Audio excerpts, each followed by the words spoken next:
هلمند کې دیني علما وایي د پاکستاني پوځي رژیم لخوا د افغانستان هوایي حریم نقض کړي، ملکي ځایونه یې په نښه کړي، بې ګناه ملکي وګړي، ښځې او ماشومان یې په شهادت رسولي.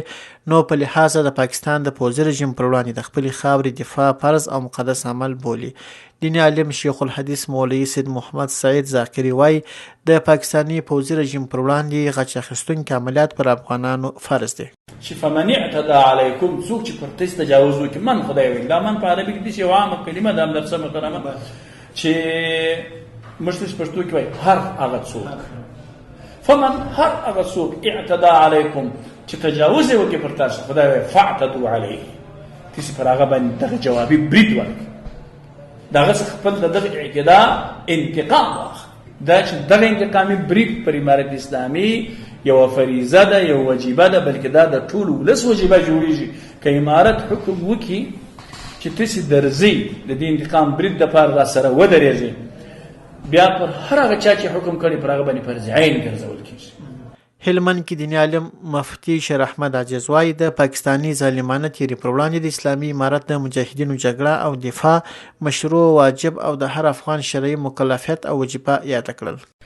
د تیری، ظلم او وحشت په مقابل کې جګړه دا په دې کې که چاته مرګ ورسیږي پکې شهید فی سبیل الله دی، په دې کې مال مصرفول دا انفاق فی سبیل الله دی او د الله ذوالجلال د رضا سبب به جوړیږي. کوم څوک چې په دې لاره کې مال مصرفوي، الله به داسې اجر ورکوي لکه څوک چې بل وخت کې د اسلام په تاریخ کې په کفري جګړه کې او د هغې په دفاع کې خپل مال مصرف کړی.